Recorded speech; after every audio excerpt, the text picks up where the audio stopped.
should I hire another developer? And I've actually shared, this is what I make each month after all the taxes and everything. This is what I would make if I hired this developer. Is that cutting it too close, and getting their opinion? If you're not open with that sort of thing, even if it's a bit uncomfortable, how can they give you the right advice? Hello, everyone, and welcome to the Plugin.fm podcast brought to you by Freemius. On Plugin.fm, we sit down with influential makers, bootstrappers, and entrepreneurs to explore the strategies and practices that have helped them succeed on their business journey. We hope that you'll take away actionable tips and tactics and apply them to your own business for product success. My name is Patrick Rolland, and today I have the pleasure of hosting Katie Keith, the CEO and co-founder of Barn2 Plugins. With her deep expertise in the day-to-day of running a company, Katie has established herself as an authority in business development and marketing. Katie has been a part of a mastermind group for over 4 years and has found it invaluable to tackle business challenges, spark ideas, and hack growth. In this episode, Katie shares how her mastermind group has impacted her personal and business growth, as well as how to find the right members, establish a structure that works for you, and the commitment required to ensure it's valuable for everyone.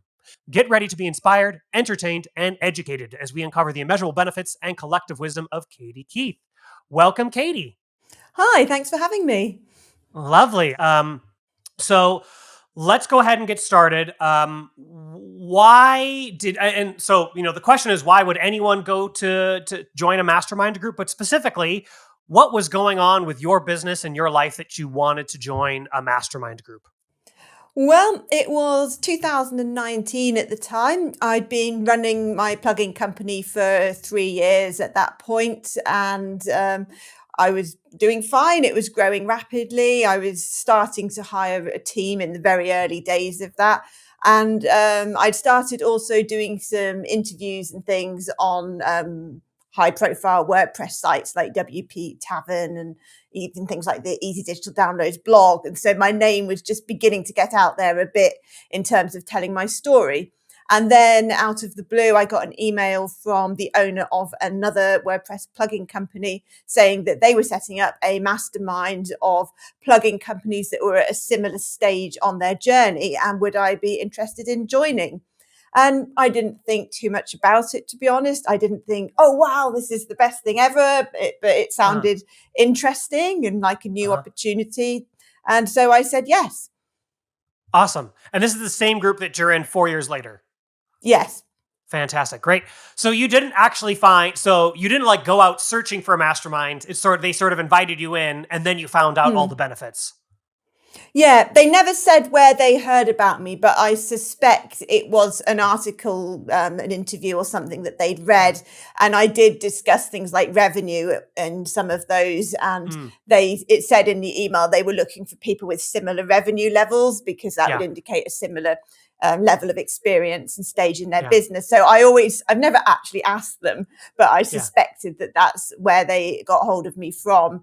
And so they obviously were going out and researching and thinking, who have I seen that I think I could learn from, and so on, and reached out to various people. And we ended up with 6 in the group initially.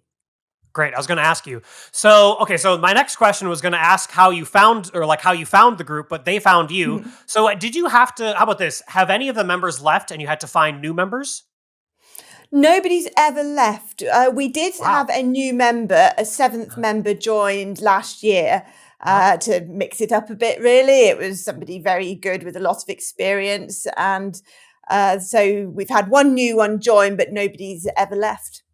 Wow, fantastic. Well, excellent. So I will skip the question on finding new members, but it's really great to hear that you've had such a cohesive group. I'll share this with the listeners. I've had 2 masterminds, and one lasted for a really long time, maybe 3 years, and then my business changed and we pivoted. But the other one only lasted a year, and because I think we had different goals. So let me ask you, how has your mastermind group evolved and changed over 4 years? Because I'm guessing you've changed the format, or I'm guessing how you've changed how often you meet, or what has happened in 4 years? Strangely, the physical format hasn't changed. The format is that we have calls every 2 weeks. Well, they were an hour, but they're now an hour and a half because we've got a 7th member, but that's the only change. And we always take it in turns. we have a dynamic wheel which tells us whose turn it is, so that the same people don't always end up going first. And then each person gets like 10 to 15 minutes in which, first of all, they say what their highs were for the last 2 weeks.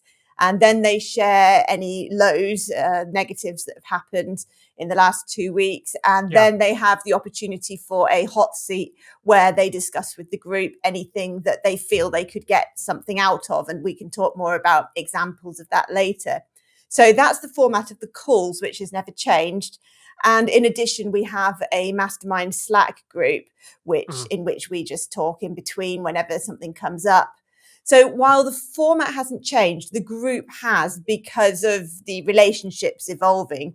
So at the beginning, nobody really knew each other particularly well. So it was a more kind of professional, I suppose, matter of facts group with the calls in which there were fewer kind of jokes and things like that. It was more functional. And then over the years, we've got to know each other better and formed real friendships where we're a lot closer and have shared history and know a lot about each other, both personally and our businesses.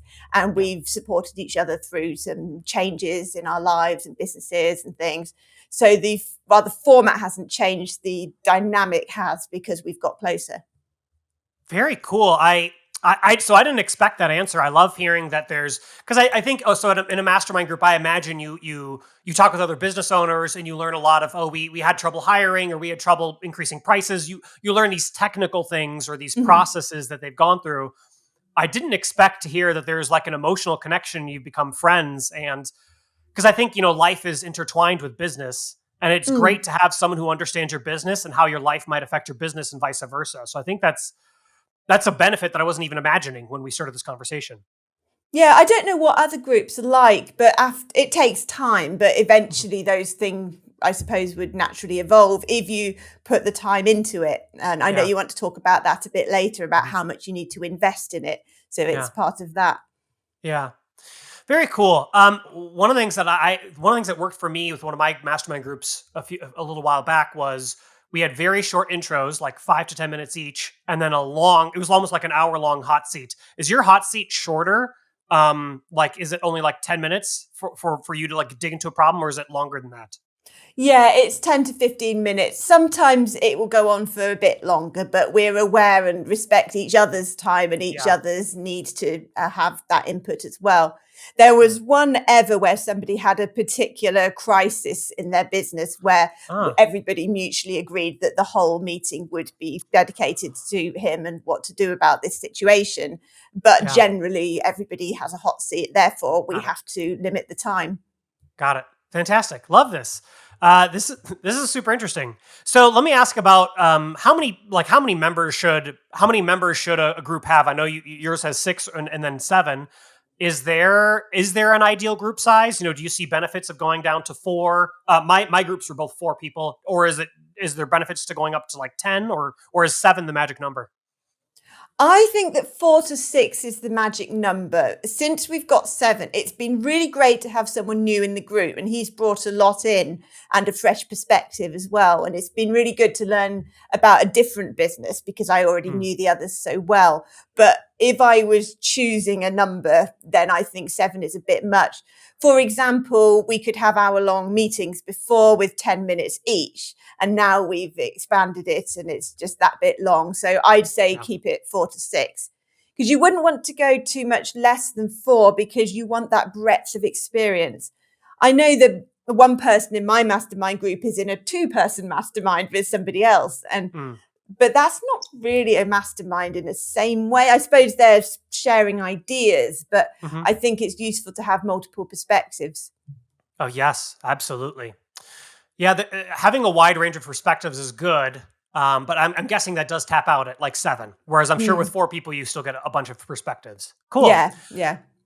Okay, so can you give me, let me get into the meat of this. Like, can you give me an example of like, what is a topic or a problem or a challenge that has come up in the mastermind that you were able to help each other with? Are there any specific stories, either you or one of the members? I'll give you 3 different examples if that works, because they show the different sorts of things you can get out of it practically. So the most common thing is day-to-day business decisions. We have had consulted on a design for a new pricing table, for example. So like several members have had their designer create something and then they've screencasted it during the call, and we've fed back about what about this. And it's interesting with the different personalities because people have different angles on it. So there's one person in the group that is very much a theorist, and he'll have a business theory for everything, which is really nice. So he'll come up with something about, I forgot what you call it, a decoy pricing and things like that. And other people will be more design led. And so it's interesting getting those different views on the practical things, because we've all had to think about our pricing tables, for example, and so we can share what we've learned and so on. And other little things like that, like the wording of job ads as well. We've shared that, and people, and even the process. Like one person in the group came up with a really innovative way of hiring marketers, writers, in which they kind of had to prove themselves during the application through the way that they were submitting information and how creative they had to be and so on. And so other in the group have adopted that same method. So that's the kind of first example, which is the day-to-day business decisions that we make all the time, and just getting another perspective on that. Another one is dilemmas regarding things like staffing. You can't consult your team about if you're thinking of firing somebody, for example, something difficult like that, disciplinary issues, how to motivate a particular team member, and things like that. So I've got 2 examples of that. One is when I was thinking of whether to end the contract with a team member, and I really wasn't sure what to do. And they gave me some really useful advice, right down to helping me think over several months whether to do that, to the wording that I would use when the time came. And a more positive example is our mastermind group yesterday, where I've just had a Team WP do a survey of our team, and I've recently this week had the results. And one thing that came out was that there was a couple of areas within the team that felt a bit isolated. And so I talked to my mastermind group about their ideas for how to make a remote team feel more like a team and things like that. So they gave me some practical ideas and advice there.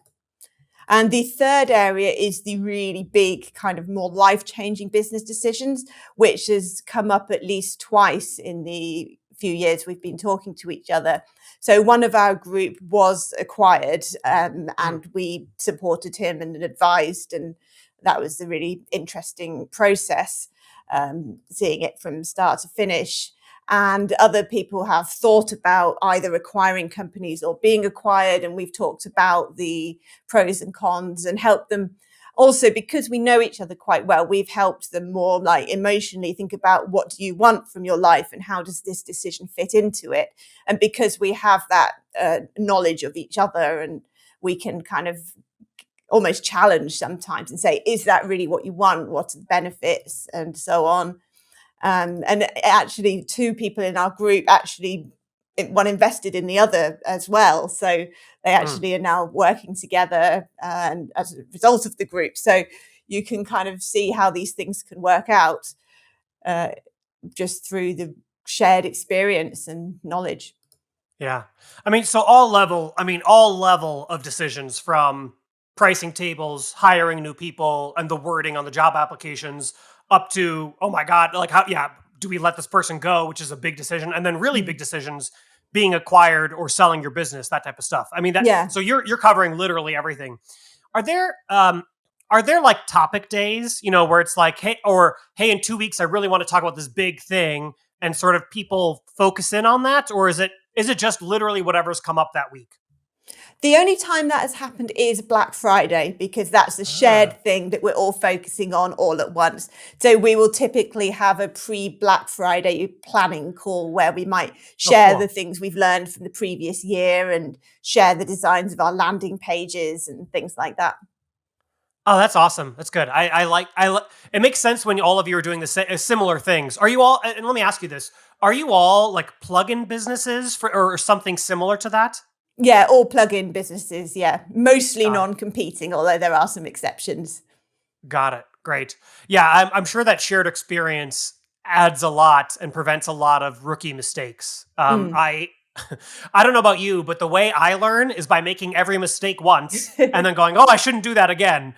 And then after a long time, you've literally done every mistake, and then you start doing the right thing. And I think a mastermind group fast forwards that. Is that the right way to think about that? Hopefully, yeah. Obviously, the trick is to listen. You don't have to Yeah. blindly do what you're advised, as in any Yeah. area of life, but you need to know when to listen and implement what people are saying as well. Yeah. Fantastic. So let me ask you about commitment. Because I would say, the first mastermind group that I was in, I think the commitment sort of waned. And then, instead of getting 4 people on a call, we get 2 people, and that doesn't feel very good. And so Mm. eventually that group sort of fizzled out. And then the next one, we had much better commitment. So what level of commitment do you think, like how committed to a mastermind should someone be? In terms of, do you show up every single time? Do you show up 95% of the time? How do you make sure that people are giving and receiving value? To get it off to a good start and make it work, you have to commit to the group, both to the calls and if you have a Slack group, which you should, Hmm. then to actually be on that as well. And I'll give an example of how it cannot work, which is similar to what you've just said, which is that in my annual year in review, I always mention my mastermind group, and I always get emails from other plugin companies afterwards saying, "Can I join? It sounds amazing." Yeah. And one year, a group of I kind of decided to put them in touch with each other with their permission. And so some other groups were formed on the back of that, because as we just talked about, you can only have so many people in one group. And my husband, Andy, who is my business partner, joined a group with 5, I think it was, other WordPress product people. And they had some calls and things, but the group never really took off.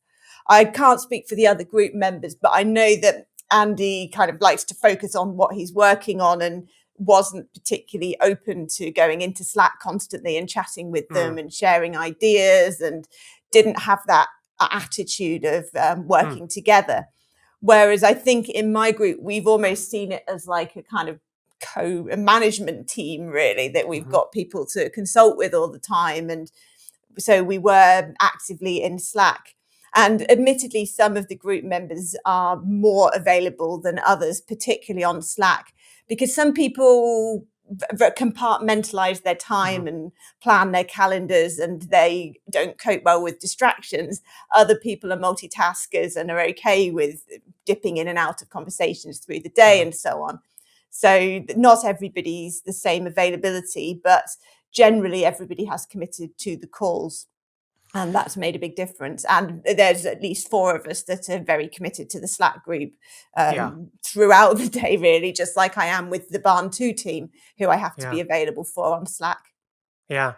Have you ever had to have a tough conversation? I mean, discipline team members on your Barn 2 team, but you can't discipline your mastermind group because. But do you ever have to have a conversation with them that says, "Hey, you haven't shown up for the last 3 masterminds. We really want you to show up for the next one." We kind of just accept it. And if somebody doesn't, then there's a reason. For Mm. example, one person whose company has been acquired is now part of a wider group and has Mm. similar masterminds with them. And so the other group members have been understanding of the fact that he often has clashing calls, and also he does get something similar from his new colleagues as well. So we haven't been funny about that, Yeah. especially that we still got that relationship that we've built over Yeah. several years. And he was open about, I don't know how many of the calls I can go to anymore. It's not really as useful for me as it used to be, but I still want to be on Slack Mm. and so on. But we don't see each other as controlling one another. Like, I Yeah. mean, you shouldn't control your team members, but there is that hierarchy. Whereas Yeah. for us, it's voluntary in the mastermind group. Yeah. Do you see any? So, masterminds are very common for business owners. When I go to conferences, I hear from lots of people that they're in at least one mastermind, and sometimes more. Um, but they don't seem popular for like team members, right? Like, it's not that they don't exist; they definitely do. I'm in an SEO group right now, but they just don't seem like they're common, and I don't know why that is. Like, would you ever encourage a team member on Barn2 to like join an SEO group or a developers group or a new managers group or something like that? Yes, I have recently done that. So, Oh, my video producer is a lot more, let's say, social than a lot of my team members, slightly different okay. personality type. And Okay. I felt that he needed more than what he's getting from the team Slack Uh-huh. and so on. Hmm. Also, being the only video person on our team, he wasn't, as well as the kind of social element, he wasn't getting the practical experience of learning from other video people because Right. there aren't any within the team, which is fair enough. And so I encouraged him to form a mastermind group of fellow YouTubers. And I believe that your colleague Z is joining Sam's Oh, group at the cool. moment. So that's really good. And they've got Yeah. a group of 4 or 5, I think, really good video people in the WordPress space. And they're just about to have their first call, I think. But I agree Awesome. with you. It's not something you think of for team members. And it's the first time that had even crossed my mind. So now you've said it, I'm thinking, oh, what other team members might benefit from this? Yeah. It just seems so valuable to learn from other people rather than to make all the mistakes yourself. Like, if a boss wants to pay me to make all the mistakes myself, sure, I'll do that, but it's a waste of time. And I know I would like, it's like if I commit, what is an hour and a half a week every 2 weeks? I can't do that math. It's something like, is that 40 hours a year? Something I don't like know. that. Yeah. I guess that is one work week, but if you spend one work week over the course of a year doing these mastermind calls with other people, I'm pretty sure you would get more value out of that than by making a mistake and having to redo a project that takes 8 hours. Like, I think if you can prevent 1 or 2 big problems a year with a mastermind, it seems like it would pay for itself and be worth it for the company. Yeah, it's also about things like support and moral support, which can help Yeah. with motivation, prevent Yeah. burnout. And this is a bit cynical, but I could sometimes actually, I think, shall I bother my husband, Andy, or shall I bother my mastermind group? And I value their time a bit differently because I'm not like Uh-huh. paying, it's a Uh-huh. different sort of arrangement, isn't it? This voluntary Uh-huh. thing versus somebody that could be working on something that builds my business if I didn't bother them. So there is a bit of a selfish thing that we can all do that to each other, of course, instead Uh-huh. of asking a colleague who we're paying or who could be making Uh-huh. us money, we ask each other. Although that's only a small part of the decision. The main bit is who is the best person to give you that advice. Of course. Of course. Fascinating. I love that little detour. So thank you for going on that detour with me. I did want to ask, what are the best ways to participate in a mastermind group? I guess, are there any pitfalls or lessons? Are there any mistakes that you've made while you were participating in the group? Not sure particularly. I think the mistake is thinking that you can do it without putting much effort in, Mm, as happened with my husband in mm, his mastermind group, where it's like it needs to build to a certain level of support and trust and so on. And it needs to be a safe space where everybody feels they can share information. For example, I don't share like profit numbers within the mm, community more widely, but everybody in the mastermind group knows how each other are right. doing and so on. So one mistake could be not being open and sharing, because if you don't have a full picture of each other, you can't fully advise. So, for example, I have been quite open when thinking, should I hire another developer? And I've actually Mhm. shared, this is what I make each month after all the taxes and everything. This is what I would make if I hired this developer. Is that cutting it too close, and getting their opinion? If you're not open with that sort of thing, even if it's a bit uncomfortable, how can they give you the right advice? Right. Yeah, it's definitely. I can definitely see the benefits. I've always shared my actual business numbers in my mastermind groups, and I find that very helpful to be like. Mm, I think people have called me out, like in a good way, of like, Patrick, you've shared the numbers and you're not making that much money from this product. You should drop this product, and it's very hard to hear that, but mm. it's the right advice at the right time. So really sharing those numbers. Let me ask, so we have some extra time here, which is great. Let me ask you a couple follow-ups here. So number one, how much is part of the benefit of a mastermind holding the business owner accountable. And by that, I mean, as a business owner, you can make sure your writer's writing, you can make sure developers writing code or fixing bugs. You can make sure, you support people are answering tickets. But sometimes you're not holding yourself accountable and running, the profit and loss spreadsheets every month, or you're not, you haven't really looked at, wow, is the marketing actually returning value? Like you haven't done those like higher level jobs. Is part of the benefit of a mastermind holding a business owner accountable? Yeah, absolutely. Sorry, I'm just looking away because I'm looking up what somebody said yesterday on the Slack. So at the end of every call, we set goals for the next 2 weeks so that we don't like force each other. Nothing happens if we haven't done it, but it does create that. I think there's a whole theory of intention where if you publicly say you intend to do something, you are more likely to do it. Yes. So we set what goals that we're intending to do. And like yesterday, somebody put on an hour before the call, I have 1 hour to write some pitches. So he just like, right, I've got my goal to do. I'm going to start it now. So it's not meant to be last minute, but you could see that he was being motivated by having said that he would do something. And because, as you say, when you're the company owner, nobody is really holding you accountable like you might hold your team accountable. So it does add that element. Got it. Have you thought about multiple masterminds? Would there be a benefit to, you're in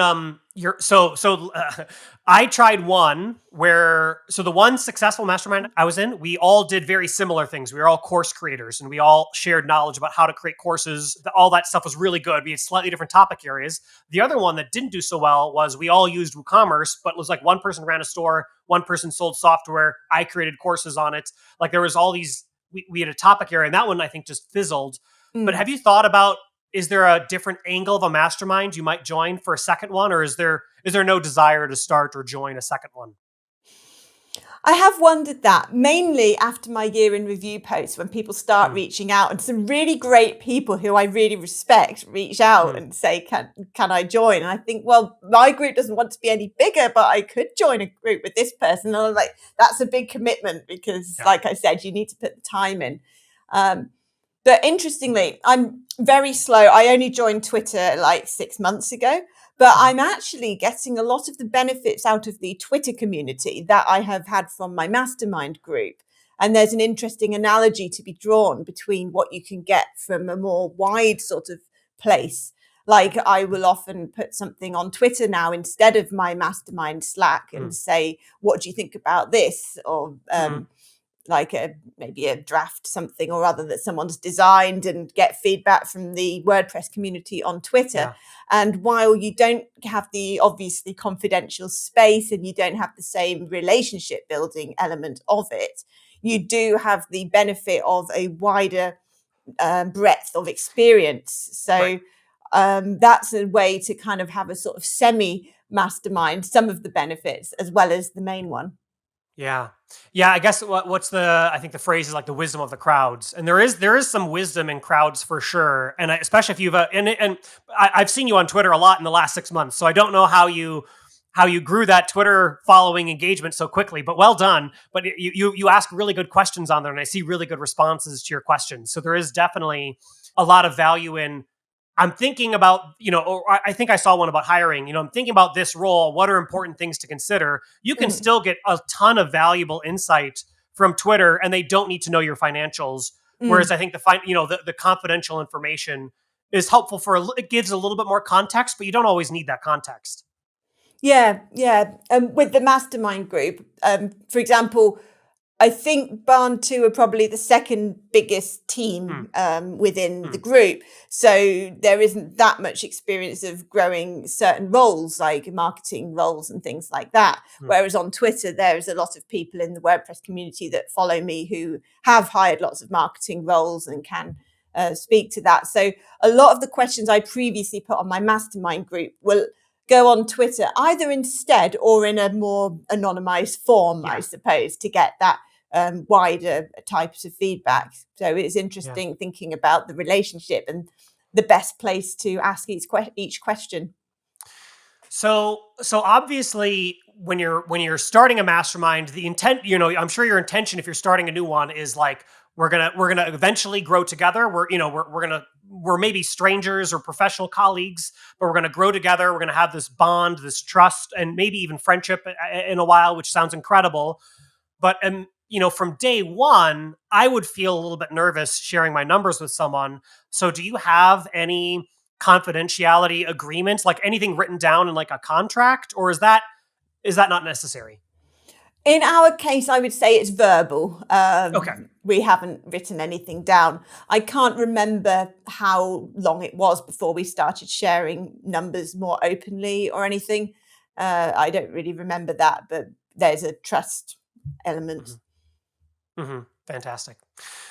Very cool. There's a lot of really good stuff here. So let me just ask you this sort of last question here. Like, what advice would you give other plugin creators about joining a mastermind? Is it like a level 1 priority? Is it like a whenever convenience? Like, what advice would you give someone who's now, after listening to this episode, is considering joining a mastermind? I say it's pretty high priority because you can get so much out of it. We work in such a fragmented industry. Most people work from home. A lot of plugin companies are very small. And even if you have a team, which many, many plugin companies have not built a team, then you may not have that expertise to help your company grow, especially with the more strategic business owner level. So I'd say it's very important and that you can get something out of it. But it is only worth doing if you're going to put the time into supporting those. You have to give back. You can't just take, of course. And you have to be able to put the time into that and really put the investment of that time and effort and commitment. And one thing that I think people struggle with is how to find people to join their mastermind. This is why people are reaching out to me after I publish information about my group, because they don't know who else is looking for a mastermind. The whole point really of them not being in one yet is likely that they are building their business largely in isolation without those people that they're in constant contact with. So I'd say there's quite a few ways to find people. You might have partnered with other female plugin companies, for example. A lot of founders are generally emailing between themselves about integrations between their products and cross-marketing opportunities, guest posting, all that kind of thing. So think about who you've already had contact with. There's networks like Twitter and Post Status where you could even say, does anybody want to join a mastermind? But if you're advertising it widely like that, I'd say you might end up with less relevant people in your group. So I think it needs to be a bit hand-picked, which sounds really bad. But like if you're at a certain level, there's no point being in a group with somebody that's ridiculously more successful than you, or that you've done a certain amount of success. You don't want somebody that's just starting out either, because you're not really going to learn anything.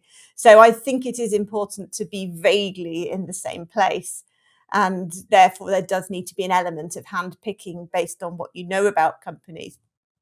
Another idea is you could go on a website like WP Founders and read about people's stories and then reach out to them if you think that might be a good fit. And of course, there's WordCamps, which is the best opportunity to meet fellow product founders. Love it. That is fantastic advice. Love hearing that. Thank you, Katie, for being on the show. And thank you to all of the listeners for joining us on the Plugin.fm podcast, where we sit down with inspirational, impactful makers who share their unique stories and actionable tips and strategies to help you succeed in your own entrepreneurial journey. If you enjoyed this episode, head over to plugin.fm for more and share this episode with your friends. Of course, plugin.fm is brought to you by Freemius, your all-in-one e-commerce partner for selling software, plugins, themes, and software as a service.